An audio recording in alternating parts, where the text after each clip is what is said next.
like I said earlier, don't let human logic dictate where you hunt. Let the sign dictate it.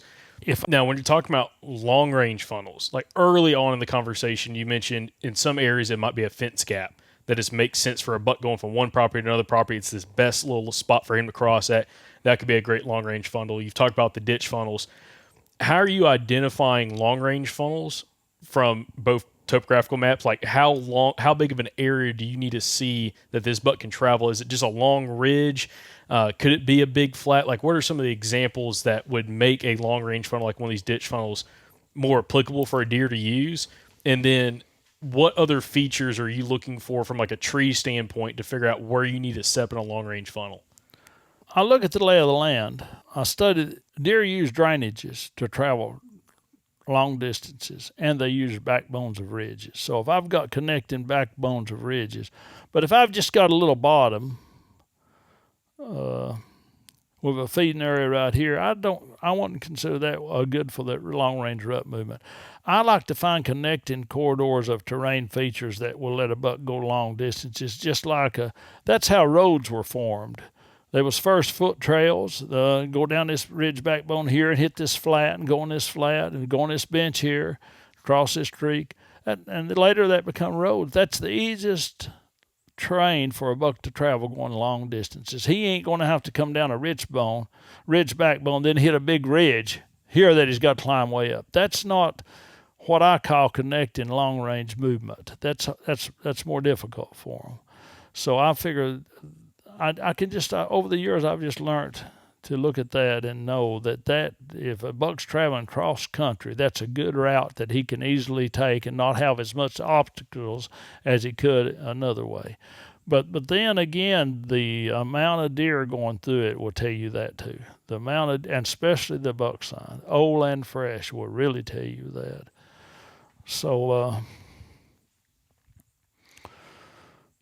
that's kind of but looking at a topographic map it's overrated, but you can kind of see, well, there's a bench here that connects this ridge backbone, and you can kind of see that in a way, but I do it by walking it.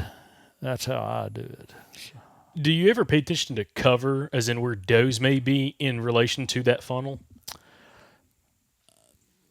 I do.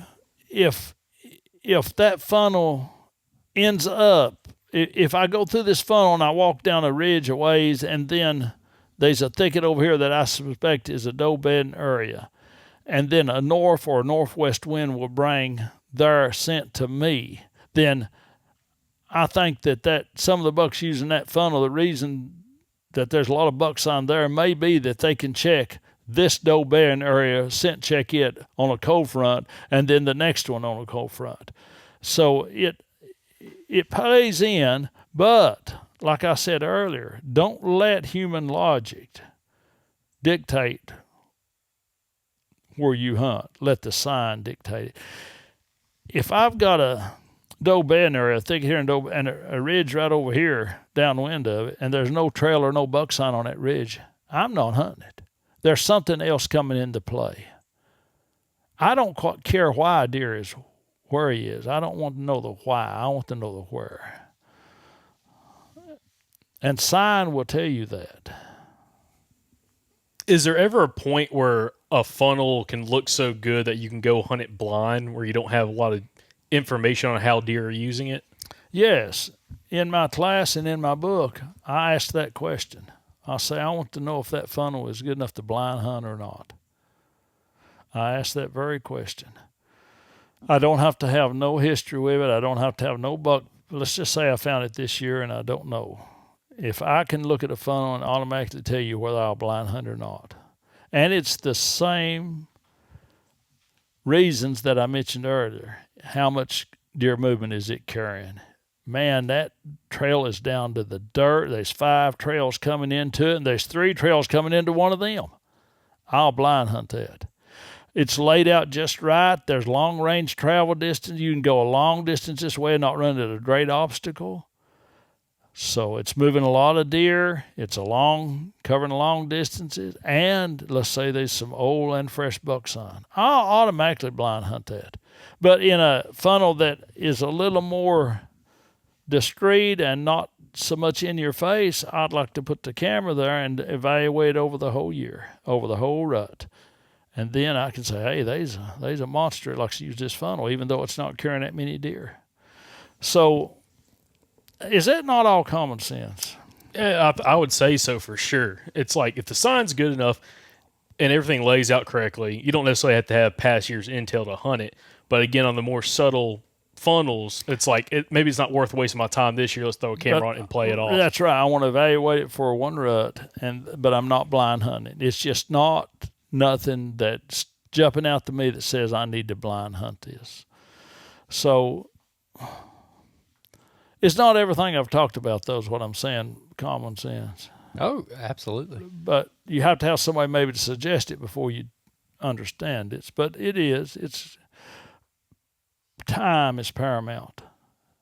The time I've spent in the woods and sat analyzing and thinking about and hunting is where this knowledge has come from. And that goes into talking about time. How much time will you give a funnel, any specific funnel, versus long range during the rut versus maybe a short range funnel when they're in their core area pre-rut? Hey, I don't jump around. I find the tightest, the best funnel with the most sign or moving the most deer through it. I've had so many people. I talked about that in my class, and that guy said, I wish I'd been in this class last year. Of course, I didn't have it last year. But he said, Bobby, I missed a giant buck because one day I'd hunt this spot and one day I hunted this spot. I find the best, where the mathematical odds are the greatest, where the most deer are being pushed through it, and that's where I stay. Day after day, because I know the expectations of where I'm hunting. I'm hunting hard deer. I'm hunting big mountain deer. I'm hunting deer that's been hunted before. I'm hunting where there's not a lot of them. So I evaluate my expectations, but I don't jump around unless I am indicated I need to. So if I get a picture of my buck twice somewhere else, then I move. But without intel, without information saying you need to move, I don't move. I will grow old there, day after day, week after week. That's how I spend enough time there to catch up to one.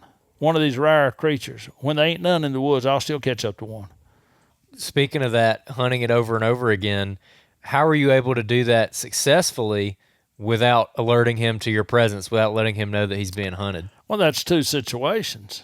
If it's a long-range funnel, that buck may only come through once a year. He's never been there before. Now, you got to use common sense. All of these has cosmetic modifiers. For instance, if I'm not hunting a long-range funnel, I'm hunting a funnel in a buck's core area, and I don't have good access, and I blew a deer or two out, or three, and I suspect one of them might have been him before daylight, then I may go to my next best prospected that I like, the stand I like the next best. But until that happens, I'm not jumping between the two. Until I get information, or I think I've got confirmation that something has went wrong. And it's not always your fault. You may not kill a big buck because you boogered him and there's nothing you can do. So for instance, we've got to go where he's at the most, in my opinion. And where he's at the most, I don't care what time I go in at daylight. If I go in after daylight, I may booger him. If I go in at 3 o'clock in the morning, I may booger him. We don't always make a mistake in our judgment that educates that deer. That's important to learn. But then we can make mistakes. For instance, if I'm hunting above this funnel, and that's a ditch funnel, and a lot of deer are going through it, and I think I can kill, say, my target buck before the rut there. If I get in an hour before daylight, and my stand is uphill from then, I have made a mistake. Because my thermals for 1 hour is going down to where all the deer traffic is. And I'm getting blowed out. On that situation, right before daylight is the coldest time generally in the morning. That's when the thermals are going down the worst. In this situation, I'll wait till after that period to go in. Now, if I'm hunting below him, I don't care a bit to go in an hour and a half before daylight. That way, as soon as something comes through right at the break of day, it has no idea there because I went in so early. So there's a lot of ways you can booger up a place that is on purpose, but then there are some ways that you can that it's nothing that you did wrong at all. We're hunting a creature that is very cunning, and his survival instincts are unbelievable. Once he knows he's been hunted, he may, if you spook him in a certain funnel, he may just for fun, just for kicks, when the thermals are going downhill or uphill, go around, not for kicks, but see if you're there again. He may want to confirm that it wasn't just a haphazard event. I've had them to do that. Generally, they don't leave. Generally, they just start making evasive moves. They don't go somewhere where they cannot, especially if you booger them twice. They'll not go anywhere then that they cannot smell before they travel there. They'll start traveling nocturnally also if they know that if some deer will catch on to hunters only hunting the daytime, some don't. I mean, they're always bumping people at night too, coon hunters and different things. It's really interesting. You could talk an hour on just what deer will do after they realize they're being hunted. It's they're patient. A deer don't care to wait 30 minutes on the wind to shift if he suspects danger. They're a lot more patient than we are if he suspects danger in a certain area.